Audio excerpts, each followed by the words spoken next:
Hey everybody, welcome. Thank you all for coming out here tonight. As most of you all know, I'm Ben Powell, the director of the Free Market Institute here at Texas Tech. And this is our final public lecture of the spring semester, so I appreciate you joining us for it. And I am very pleased that we have Professor Abigail Hall here, who is an associate professor of economics at the University of Tampa. She earned her PhD from George Mason in 2015 and her bachelor's degree from Bellarmine University in Louisville, Kentucky in 2011. Her research work surrounds issues related to U.S. defense policy and militarism. Dr. Hall is the author or co-author of more than 35 peer-reviewed studies and 4 books. Her previous books include Tyranny Comes Home, The Domestic Fate of U.S. Militarism, Manufacturing Militarism, Government Propaganda in the War on Terror, which actually she presented a working version of in our workshop before it came out, and The Political Economy of Terrorism, Counterterrorism, and the War on Terror. She also writes frequently for the popular press and is published in the Miami Herald, the Orange County Register, the Washington Times, Forbes, Newsweek, and numerous other outlets. She's appeared on Fox News Now, Fox Business, C-SPAN, Newsmax, and many local news stations. Today she's here to talk to us about her latest book, How to Run Wars, a Confidential Playbook for the National Security Elite. Please join me in welcoming Dr. Hall to Texas Tech. I'm not sure that we can give her a guns up. We'll see. Only time will tell. So thank you all very much for taking the time out of your day to be here with me this evening, and thank you to Texas Tech and especially to the Free Market Institute for having me back. I'm really excited to be able to present this book to you, which is written with my frequent co-author and partner in crime, Chris Foyne, at George Mason University. Now, I do want to be very transparent at the beginning. Is that this book was not written necessarily for an audience like you. And by that I mean your everyday people, your students, and so on. My co-author and I, it's been mentioned, have been writing for a long time. I've written quite a bit on various topics surrounding defense, everything from UAVs to drone warfare to nuclear weapons, policing, the impact of foreign intervention on domestic institutions, and so on. And my co-author has a similar pedigree. And so this book is intended for the national security elite. Now, what do we mean by that? By national security elite, we mean the individuals in both the private as well as the public sector who are responsible for designing and carrying out U.S. foreign policy. And so one of the things that we realized over the course of our decade plus of writing together is that our policymakers may not be aware of the steps that they should take if they want to run an effective foreign policy operation. And so our guide here is intended to do just that. We cover a wide range of topics. Some of those I'm going to talk about with you tonight. Others are discussed in more detail within the book. To start, I'd like to highlight our current reality, which is something that we are likely familiar with. Probably don't have to say it, we're in a very odd time politically, particularly within the realm of foreign policy. So we can think about kind of our standard concerns, China and Russia and so on, but there's a lot of other types of national security concerns that people should be thinking about, and certainly people within the national security establishment are thinking about on a regular basis. So you can think about Iran and its consistent effort to develop nuclear weapons despite best efforts at getting them to stop or at least slow down that program's development. We can look at North Korea. And if we want to go closer to home, we can look at regimes like Venezuela. And although Nicolas Maduro is not, like his predecessor Hugo Chavez, interviewing Simon Bolivar's ghost on national television, he's nonetheless a threat to US national security. His regime is destabilizing through outward migration and through its close relationship with China and Russia, is threatening the kind of dominant order within the Western Hemisphere. And so, recognizing this reality, again, what we set out to do is to provide a guide for the national security elite for conducting and carrying out US foreign policy. What we really want to get across in this particular book is what is necessary, what is required in order for us to continue to pursue and to have a military-forward, US-centric foreign policy. What does this look like? What are the things that policymakers should be thinking about? And so we utilize insights from a lot of different disciplines. Certainly a lot of our own work comes in and figures in very prominently, so we talk about things like UAVs or drones, surveillance, as well as other topics. But we also bring in insights from other economists, political scientists, historians, and so on. Everything that we discuss in the book, we cite. Being good researchers, we want to make sure that we back up the examples that we use, so when we recommend to policymakers, you should do X, we want to make sure that we have nice historical references to draw from. So we offer insights in how to deal with various aspects of foreign policy. So what do you do to try to recruit a military in a regime where there's no conscription? We have recruitment problems against all 5 branches of the military. What do? We also talk about things like generating public support. How do you finance US foreign policy? Because those things are very expensive. And then we also offer insights into some maybe thornier issues. So things like, what do you do with civilian casualties? What do you do with military deaths? And what do you do when things go wrong? Because inevitably something will go wrong. We start our discussion after providing kind of an overview.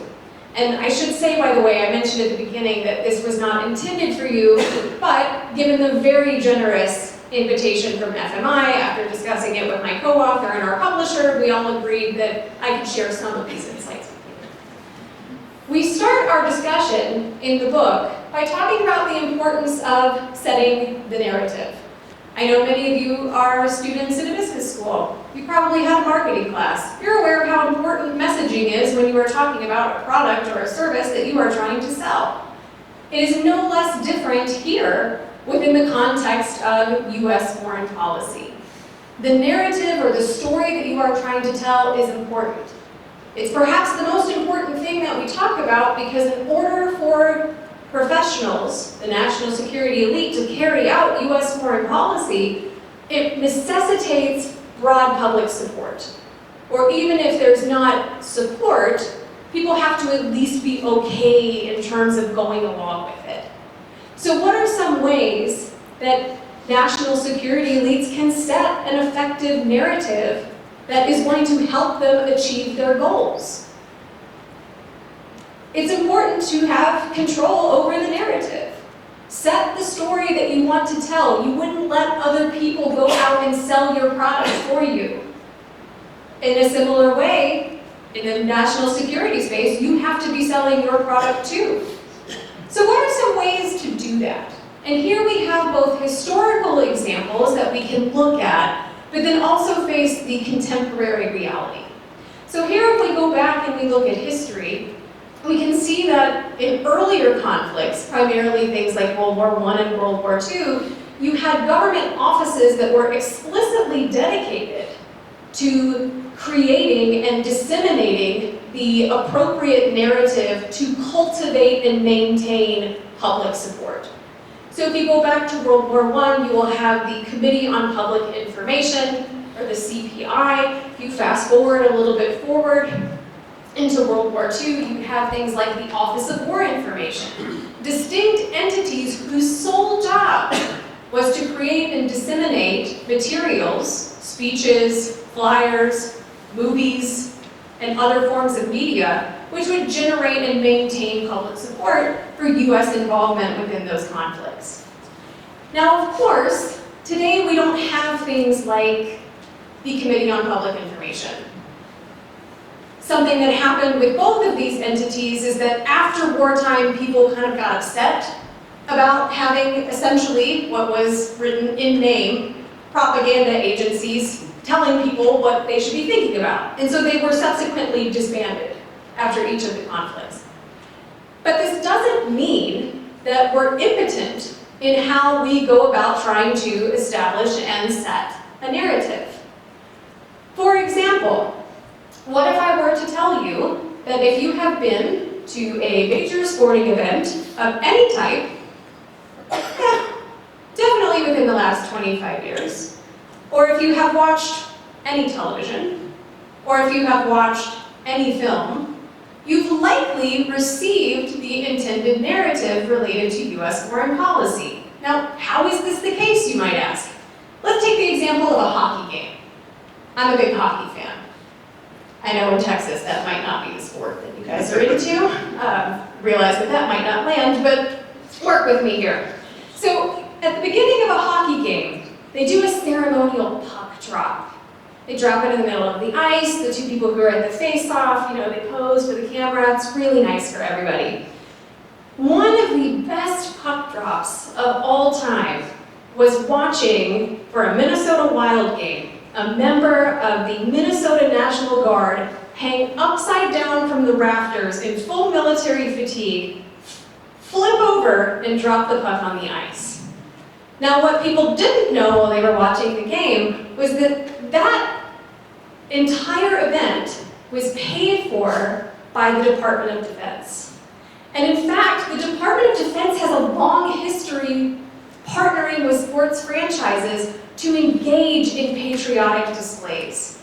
So the military flyovers that you see at the Super Bowl, the full field flag displays, the surprise military homecomings are not something that these sports franchises just came up with.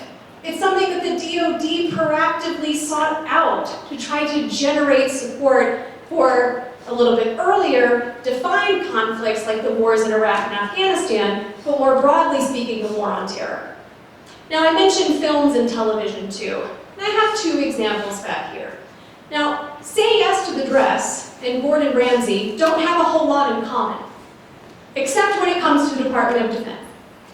So, in exchange for military personnel and equipment, film studios, television, production companies, and so on, will seek out the use of military personnel, equipment, and sites.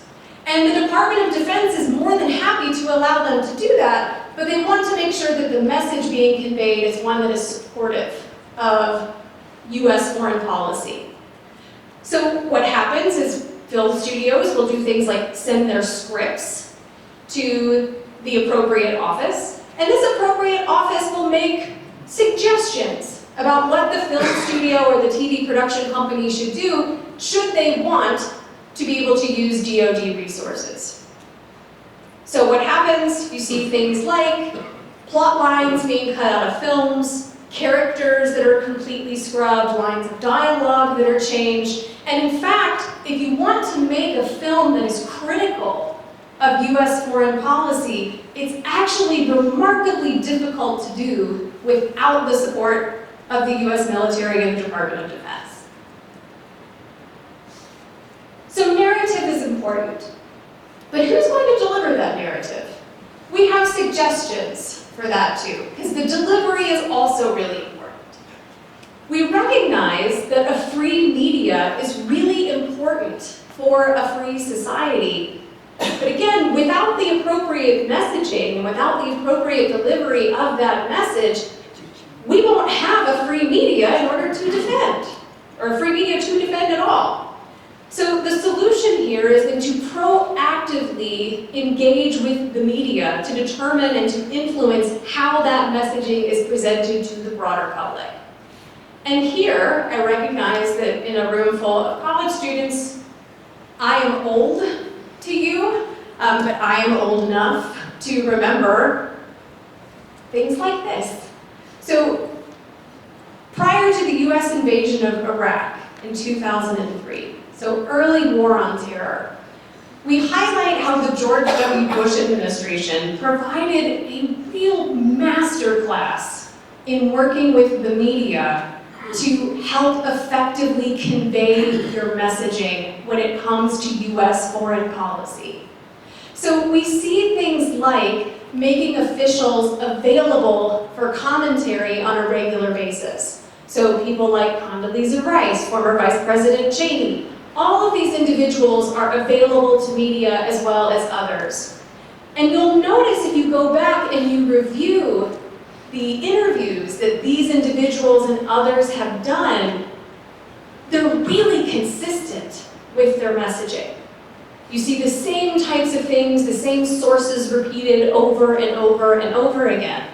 And here you really see this importance of, again, not only the narrative, but in making sure that that narrative is being effectively disseminated. So you saw discussions of things like the aluminum tubes that Saddam's regime was buying to potentially use to create weapons of mass destruction. A repeated discussion of the Saddam Hussein Al-Qaeda nexus and a discussion of the coalition of the willing. Never mind the fact that, the coalition of the willing was, it was a coalition. Levels of support varied consistently, but the public didn't need to know about the relative levels of consistency. Again, it's about the message.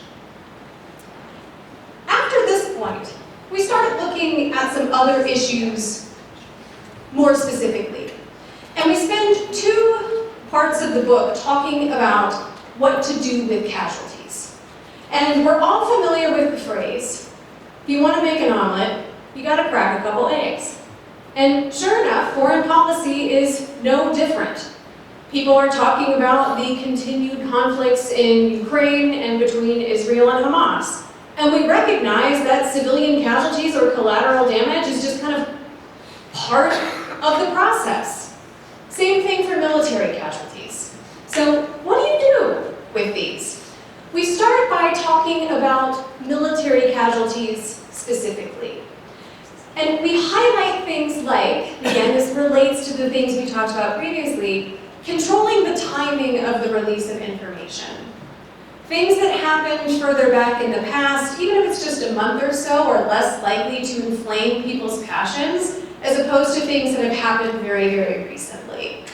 When it comes to US military personnel specifically, we highly encourage officials to think about and to employ something that economists know as the sunk cost fallacy. So the sunk cost fallacy essentially is this. It's an expenditure of money, of time, of some other resource that you can't get back once it's been expended. Well, military personnel are a sunk cost. If they've been killed or injured in the line of duty, those are not things that we can undo. But we can use this to our advantage to help keep people invested and enthusiastic about continuing the policy.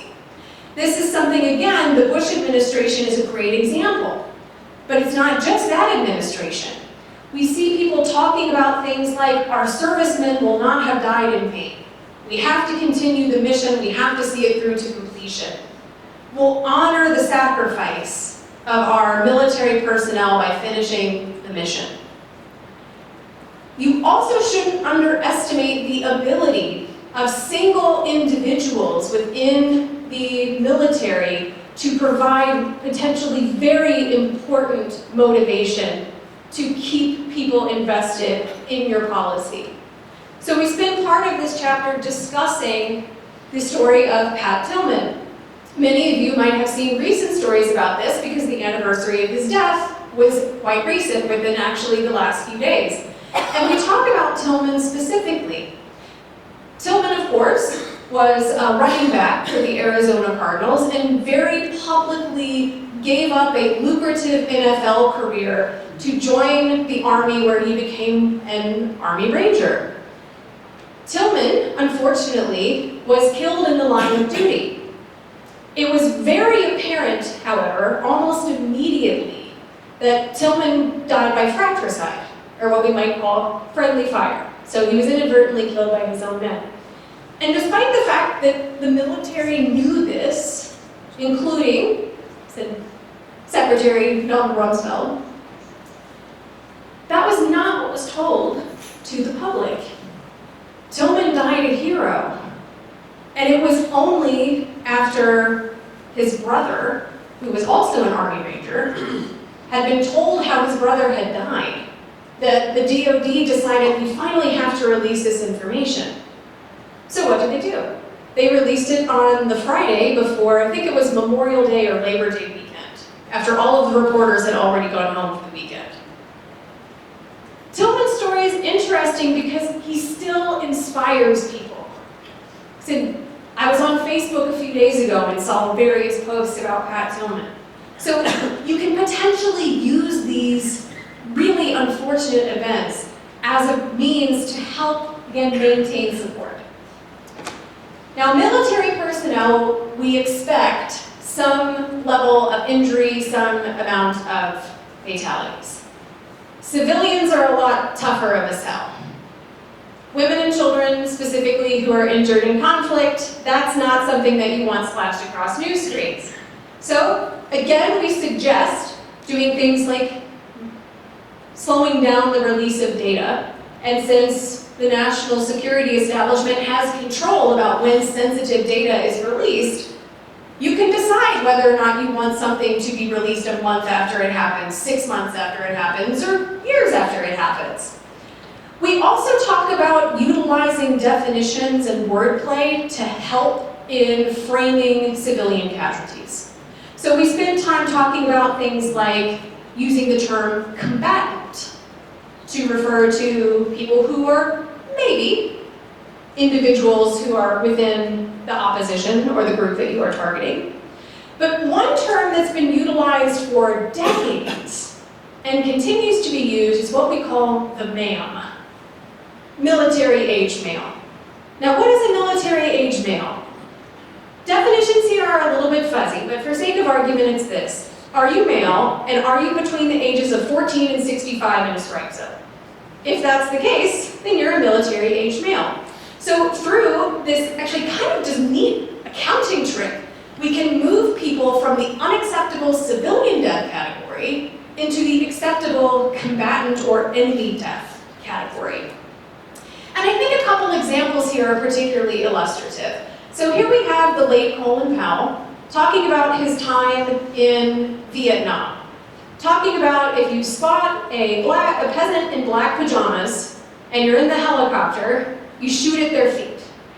If they move, that's clearly a sign of hostile intent, and then the next burst of gunfire is not at their feet, but at the individual, with predictable results. But as he notes here, sometimes those people were threatening, and so better to not take any chances. Another example happens to be the Haditha incident. And my guess would be is that most people in this room have not heard of this incident. Can I see how many people know about this? Okay, I'm actually quite surprised. Good for you all. If you're not aware, the Haditha incident was something that happened in 2005 in Haditha, Iraq, where a group of US Marines killed 24 Iraqi civilians, including children as young as 3 years old, using high-powered rifles in really close proximity. This could have been very bad for the US Marine Corps. This is coming right on the heels of the Abu Ghraib prison scandal, and so the Marine Corps was really interested in trying to keep a tight lid on this, and again, they were really successful. The men who were killed within this incident were defined and discussed, continue to be to this day, as militants. And importantly, the photos that were taken during the analysis of this incident were effectively kept under wraps by the US Marine Corps for almost 2 full decades. I don't care who you are, that's impressive. So here I have, I think, a relevant quote from the former Commandant of the Marine Corps, Michael Hagee, talking about his pride in keeping these photos out of the hands of journalists. And in fact, they still would not have these photos but for these two journalists who, frankly, were kind of a pain. So not only do they keep requesting these photos, they actually sued the US Department of Defense, and then after that, went and got signatures from the remaining family members of the people who had been killed in Iraq, and only after taking that to a judge after several years and at great expense, were able to obtain the photos and then release them to the public. This was within the last year or two, by the way. But based on how few people know about it, again, this is a really good way of highlighting how it is that people can do this if they know what they're doing. So we talked about casualties, but what about financing? US foreign policy is expensive. We're just looking at the Department of Defense. We spend more, we being the US, on our military than I think the next is something like 12 to 15 countries combined. It's a massive budget.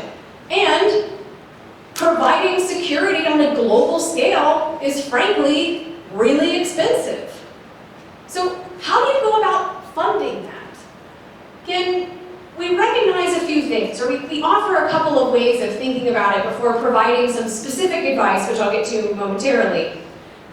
We talk about thinking about it instead of in the big figure. So you hear things like the war on terror is going to cost $1 trillion+. That sounds like a lot. But given the fact that this war on terror is making not just people in the US, but people around the world safer, what if we did this on a per capita or a per person basis? And you do it on an annual basis. And when you start to do that, the numbers actually look much more reasonable. That being said, even still, even if we think that it's reasonable on a per person basis, how do you finance it? And here again, we look to history, but recognize the contemporary reality. If you go back to conflicts, specifically World War I and then really in World War II, the US did not rely or did not have much of an income tax.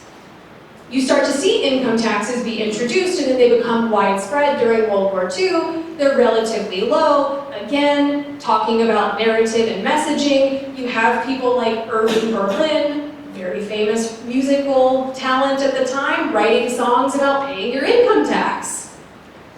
No?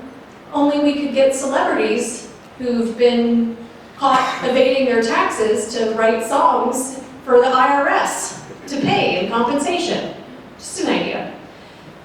We definitely don't recommend direct taxation as a means of gathering funding. And there are a few reasons for this, but primarily, if people are getting hit in their pocketbook immediately, they're going to pay attention.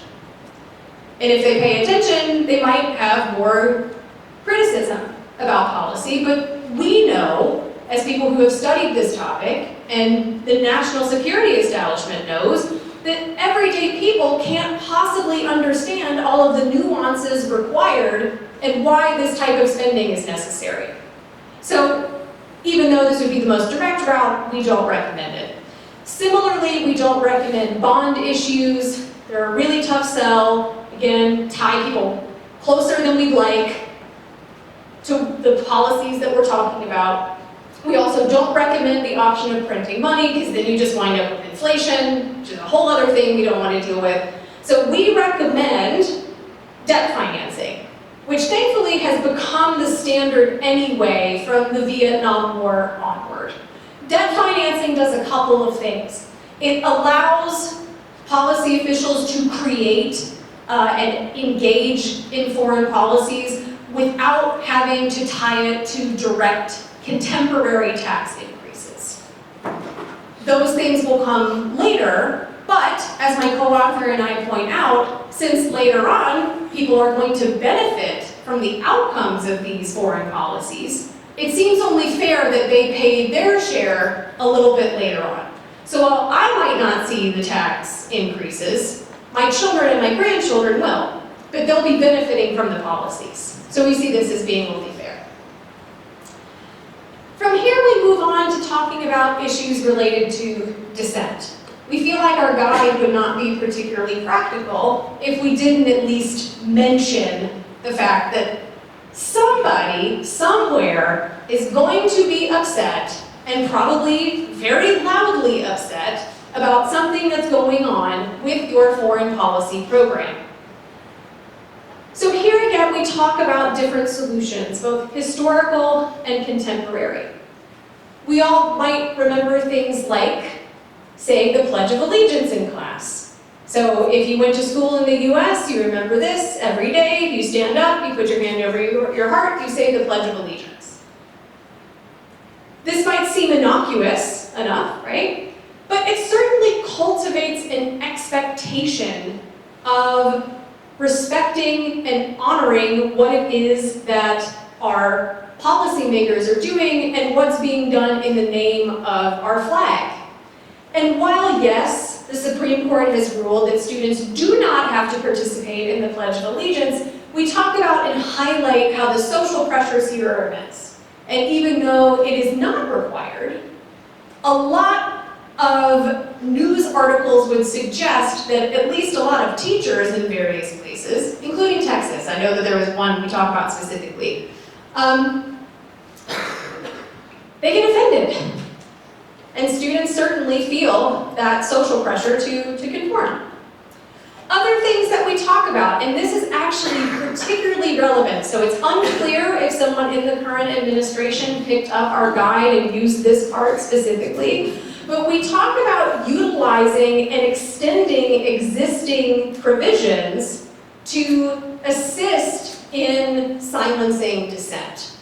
So we mentioned specifically things like the Alien Enemies Act, which of course was invoked very recently in the removal of individuals out of the United States. We also talk about utilizing the Espionage Act. So the Espionage Act was in the books 1917. It's what was used to prosecute individuals like Daniel Ellsberg up here, who was responsible for the leaking of the Pentagon Papers, Chelsea Manning here, as well as people like Thomas Drake and others.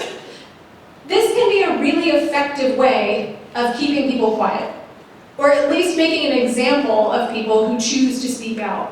Daniel Ellsberg, for example, who was eventually acquitted on the charges against him, nevertheless had several years of his life that he was embroiled in this legal battle with the US government. Most people, upon seeing that, are going to decide that the juice is not worth the squeeze. It's not worth the fight. And so, they'll be quiet. We can also do things like question the dissenter's moral character. This was particularly relevant in the case of Chelsea Manning. In her own biography, she describes it as the nuts and sluts method, where for dissension, you can portray the individual as being either mentally unfit or some kind of sexual deviant. This is not just relevant to her. Daniel Ellsberg, for example, I believe it was the FBI tried to break into his psychiatrist's office to steal his medical records to try to prove that he was mentally unfit to discredit what he was saying. But it's not just whistleblowers. We actually spend time talking specifically about celebrities. I don't know about you. Sometimes celebrities will do things like get out and share their political opinion, and it's like, why are we talking? At all. They don't know anything about foreign policy. Sing. Act. Do your thing. So we spend a decent amount of time talking about what to do specifically with dissension from celebrities. So if we want to go back a little bit, we spent some time talking about Jane Fonda, also known as Hanoi Jane. Unless we think that that is no longer a relevant topic, there were people calling for her to be tried for treason in 2021. So it's still very much contemporary. Now, if we want to bring it back a bit further, or a bit forward, I should say, into history, we could talk about the, now they're the Chicks, they were the Dixie Chicks when I was listening to them, but the Dixie Chicks and their lead singer, Natalie Maines. So, at a concert leading up to just before the invasion of Iraq in 2003, Natalie Maines decided that it was her prerogative at the beginning of a concert to say something to the effect of, "We don't support the Bush administration's policy and we're ashamed to be from the same state as the president." And here, again, actually, national security policy figures didn't have to do anything. The public took care of it for them. So what happened? The Cliff Notes version is they put out one album in the 14 years after this incident. Radio stations pulled their music. People stopped allowing their children, I'm going to date myself, to buy the CDs from the Dixie Chicks. I remember specifically having friends whose parents made them throw their Dixie Chick CDs away. So we have a variety of different examples that we can draw from. We also spend time in the book talking about the issue of liberty. And this one of the topics that we talk about, and I know we've already talked about things like military and civilian casualties, but things like this can also be really thorny for particular groups of individuals. We have this paradox that we face with liberty and security. There's a trade-off. If we want more security, we have to give up freedom. And if we want more freedom, we're going to wind up being less safe as a result. So when we go out talking about foreign policy, we want to ensure that we emphasize this trade-off. Any reductions in liberty that occur as a result, it's important to frame them as only temporary. And even if they don't wind up being temporary, they become kind of just ingrained in our day-to-day activities. I had an occasion to fly into Lubbock today. It was an adventure. You guys have thunderstorms in Texas, apparently big ones. But my guess would be is that most people in here have flown at some point. If you flew before 9/11, you could not imagine a scenario in which somebody would have you take your shoes off, or that a government agent would pat down your person, potentially in rather sensitive areas. But now we just see it as due course. It's necessary to keep us safe. And so doing things like emphasizing that the policies that are implemented, which may be liberty constraining or may diminish individual liberties, are only temporary. And even if they're not temporary, they're necessary in order to maintain safety. We do emphasize that reductions in liberty and what those look like will vary depending upon the context. So I mentioned the TSA a moment ago. But if we want to look at historical examples of restrictions in freedom as a result of US foreign policy, we can talk about things like the internment camps during World War II. This also is relevant to the thing we discussed about utilizing existing laws to help in making sure that you can fulfill your foreign policies as intended. We also spend time talking about things like the House Un-American Activities Committee. So this committee was set up within the Cold War period, specifically to try to root out communists in Hollywood. So over here, we have Lucille Ball. Now, Lucille Ball, you might not know, was actually a registered communist at one point in her life at the behest of her father, and she married a Cuban guy. Does not look good for her in terms of the communism front in the 1950s and the 1960s. But the House Un-American Activities Committee, when they were going to investigate her, their action between Lucille Ball and Desi Arnaz was quick. So what did they do? Before one of their shows, Desi Arnaz came out, expressed his love for the US, his starch anti-communist stance, and highlighted in his typical way that the only thing red about his wife was her hair, and even that was not natural. We would be remiss if we did not talk about the issue of failure. So even if your narrative is perfect, it is presented perfectly, you have followed everything that we have offered in our guide, sometimes things just go wrong for reasons that are beyond your control. So what do? We have a very simple suggestion. Do not accept failure. Failure is not an option. failure is also not your fault as someone creating and implementing security policy. So we can do a variety of different things here, and again, it's going to depend based upon the context, but we offer a few suggestions. So one is a standard argument that the policies would have been a success, but for inadequate financing and inadequate staff. Things would have been better, but we didn't have the materials that we needed. There's one quote that we pull specifically from the late Henry Kissinger, who says, "We would have won in Vietnam, but we were underfunded." I mean, he knows what he's talking about in terms of foreign policy. We can also place blame on political rivals. So the opposing party in Congress threatens to cut the funding for your foreign policy operation. If it fails, it's not your fault. They didn't give you the tools that you needed in order to effectively carry out the job. And we also talk about potentially blaming foreign governments as a strategy. Blaming the French is actually kind of its own category. And rightfully so. I mean, everything from not allowing us through airspace to the construction of the Panama Canal, which we had to take on because the French couldn't do it. It's a rightfully earned criticism. But you also can't neglect the fact that sometimes it's the recipients of the interventions who are fundamentally at fault for their failure. So I have here a few different quotes because I think that they really show this in a meaningful and an impactful way.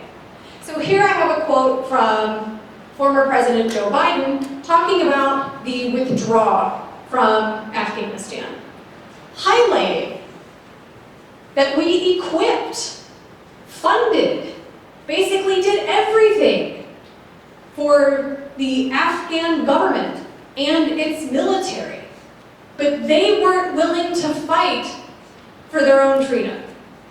And because of their unwillingness to fight, they didn't get it. But it's not just President Biden. We could also look at President Obama, who said something very similar about Iraq in 2014. We could also look at George W. Bush, who said something very similar in 2005. But lest we think that this is a recent phenomenon, I have this, which is an excerpt from a document from 1926 from Stokely W. Morgan, who is the Assistant Chief of the Division of Latin American Affairs in the State Department. And here I think he highlights something really important.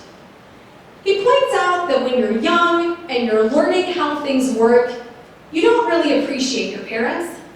And we've all been there. You know, you hit the age of 14 and your parents get really stupid really fast. And it's only until, you know, a little bit later when you're in like your early 20s where you realize that maybe your parents know what they're talking about. You don't respect that teacher who is hard on you or who is trying to teach you a really important lesson and you weren't just willing to learn. And he highlights something very similar here. That the US government, when it's intervening abroad, especially when we talk about things like Iraq and Afghanistan and elsewhere, it's very similar. These younger nations that are developing, that are trying to figure out and establish these democracies, don't appreciate the gift that we are attempting to give them. And so we can wash our hands of that. That's not something that's within our control. So I'd like to conclude with how to use our guide. So we note, as I mentioned to you at the beginning, that our book is not meant for you all. In fact, it's not good for us in a lot of ways if people read this book who are not the intended audience. People might start to understand the consequences of the type of foreign policy in which we have been engaged since the 1940s and continue to be engaged in today. People would start to understand that the national security establishment, again, those private and public actors responsible for making and carrying out US foreign policy, are not some omniscient, benevolent beings, but people with a level of hubris that befits a Greek tragedy. People would start to understand things that we have learned very clearly, again, from decades of research between us, and looking at the decades and centuries of literature and writers who came before us on these topics. That our contemporary and historical foreign policy requires, and I emphasize that word, requires the following to be successful. It requires covert as well as overt manipulation of the public. You probably haven't seen very many anti-war movies because they're not profitable to make. Because they can't get the support that pro-US military or pro-US foreign policy films get from the Department of Defense. Foreign policy, or our foreign policy, requires the neutering of the media as an effective check on government behavior. We spend some other time in the book talking about various processes to utilize with the media, things like embedding journalists in combat zones, which effectively totally distorts the incentives of what the researcher or what the reporter is going to talk about, and also gives them a very limited view of what it is that they can actually assess. Our foreign policy requires a remarkably and unfathomably high financial cost. And while it might not be something that all of us in this room are going to pay, our children are going to pay it, our grandchildren are going to pay it, and probably several successive generations after them are going to be footing the bill for the policies that we're implementing right now. Our foreign policy, if people read this book, will find that it requires curtailing individual freedoms and the rights of individuals abroad and at home. And of course, we can talk about the very real costs of displacement, of human life. And despite all of this, the research that we have suggests that that supposed trade-off between liberty and safety is an illusion. We have a scenario where we have a remarkable decrease in liberties with no observable increase in safety. And so our guide ultimately shows the limits of what can be achieved and what is required in order to have our policies be successful. We ultimately discuss that the real problem for talking about foreign policy is if people actually start thinking about foreign policy.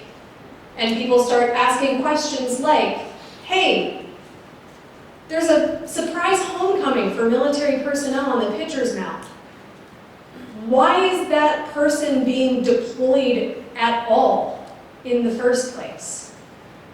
Why is the Department of Defense investing resources into the NFL, MLB, NASCAR, the National Bull Riders Association, and even, believe it or not, Major League Soccer, to try to encourage people to support their policies?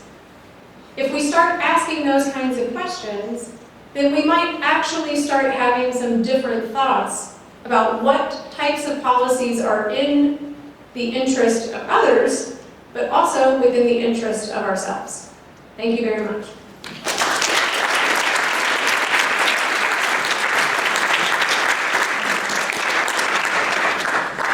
I'm happy to take questions.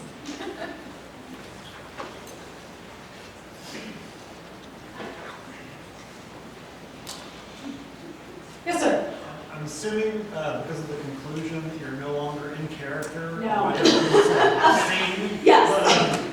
But, so, like, what could we do as a polity to kind of push back against, the people who, observe this guide, the tenets in this guide? And this is a really great question, and this is honestly something that my co-author and I, who very much do not intend this to be exclusively for the national security establishment. In fact, our publisher would be quite sad if that's the only audience that we reach. But we think a lot about that question of what do we do? And I think that there are a few things. I think, frankly, knowledge is a really important piece of the puzzle. When I tell groups of people that there are things that they're seeing when they go to games or the films that they've watched have been subject to like DoD approval, that is usually not a well-known piece of information. And so the fact that people are receiving this messaging without being aware of where it's coming from, I think changes the situation. If you have like a disclaimer at the beginning of a movie, like, you know, pick any of the war movies that have been made aside from like Full Metal Jacket in the last like 40 years, if there was a disclaimer at the bottom that said something like sponsored by the US Department of Defense, I think people would start to think about that a little bit differently.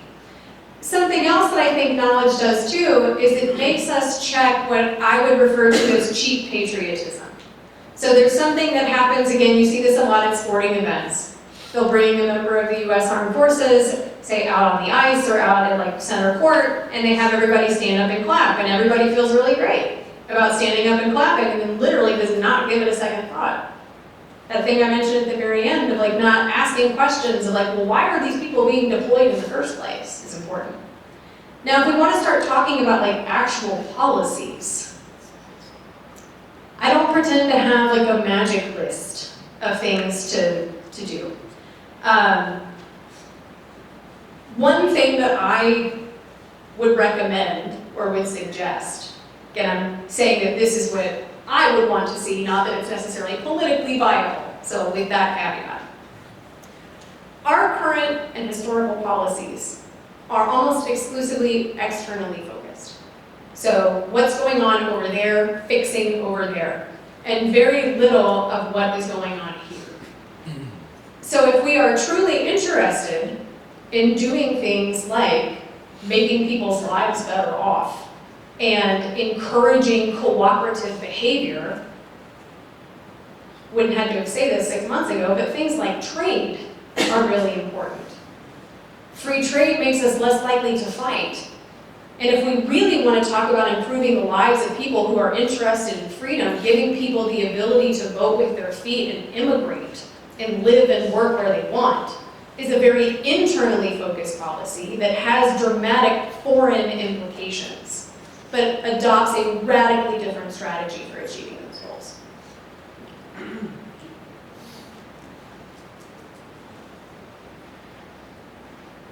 Stunned you into silence. It's the whiplash at the end, isn't it? Just, So I'm thinking we really don't need the Voice of America. So I'm thinking we really don't need Voice of America. you're talking about just like voters or? Voice of America. Defunding. They tried to defund it, and then now we are still stuck with it. It's like we really don't need Voice of America, is what you're saying. Oh, I'm not particularly familiar with them. I said, should I be? Is this? The media. Smith Month Act. It's an outdated. No, It's so. still getting funded. Oh, well, yeah, we definitely have a lot of those.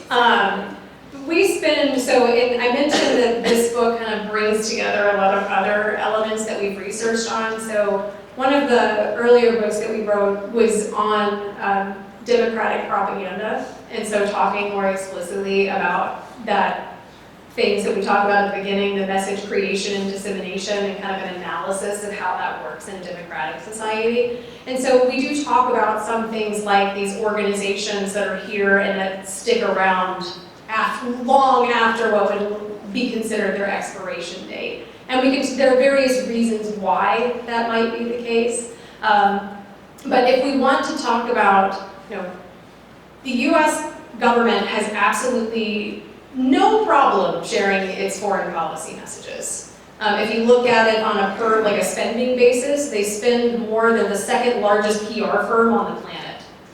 And don't ask me who the first one is, because since I said that, the first one has immediately left my brain. One more question here. Yes, sir.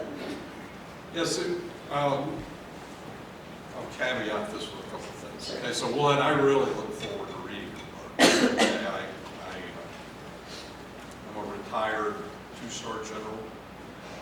commanded Civil Affairs and Psychological Operations Command. And so there's some very powerful things about how we communicate that I would contend people really don't understand. So for college students, data actually matters in decision making. And so understand data, don't just accept what you're being told about data.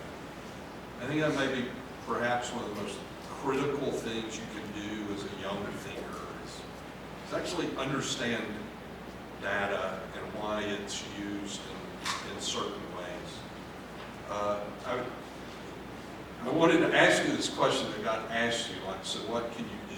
So you've got tons of examples actually that kind of came up during what was a counterinsurgency, kind of a global counterinsurgency. And what you hear talked about now are large-scale conflicts in places like over Taiwan. And I'd probably ask you, do you see that there could be any differences? Or are the historical examples powerful enough to carry forward into the future that we should be worried about as citizens of the United States? So there are a couple things that so first, I absolutely agree with you that the understanding the data piece is really important. It's something that, take the recent examples of the data leak. So we've now got like Signalgate and Signalgate 2.0 with the defense secretary. And something that's jumped out at me is that people have really hyper fixated on the leak and not the fact that we're like throwing around the term war plans for a country that we're not at war with. And so it's like, you're mad about the leak, but not about the data that's being leaked. Like, read the thing that's actually there. And so I think that that's critically important. In terms of things on the horizon to be concerned about, I wish I had a crystal ball. I'd make a lot more consulting if I did. But we talk about, things like Taiwan. You look at what's going on with Iran on any given day, North Korea, Venezuela, other, not like the big name actors, but ones that are definitely things that people are watching. And I think the lesson from history, and this is something that comes through within not only this book, but in other works as well, mine, my co-authors, and elsewhere, is that we do see these patterns repeat themselves. There's a really great quote from General Douglas MacArthur.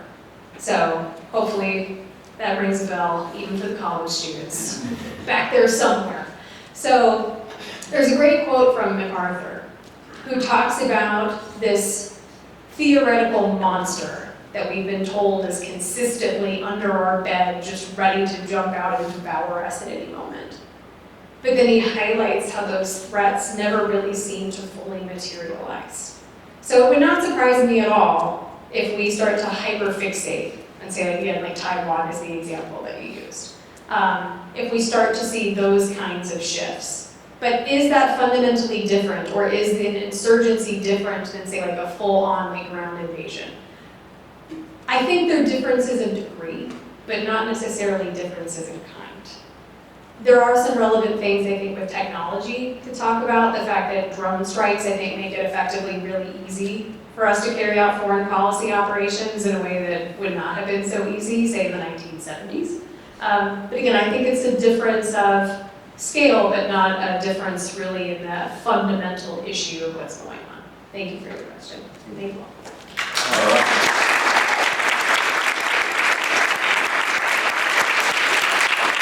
Thank you, Abby, for a masterful performance. Thank you all and I'm sure that, like MacArthur, you shall return to the public eventually, and hopefully you all will return to our public lecture series in the fall, which we'll be announcing shortly, but thank you all for attending this spring. Thank you all.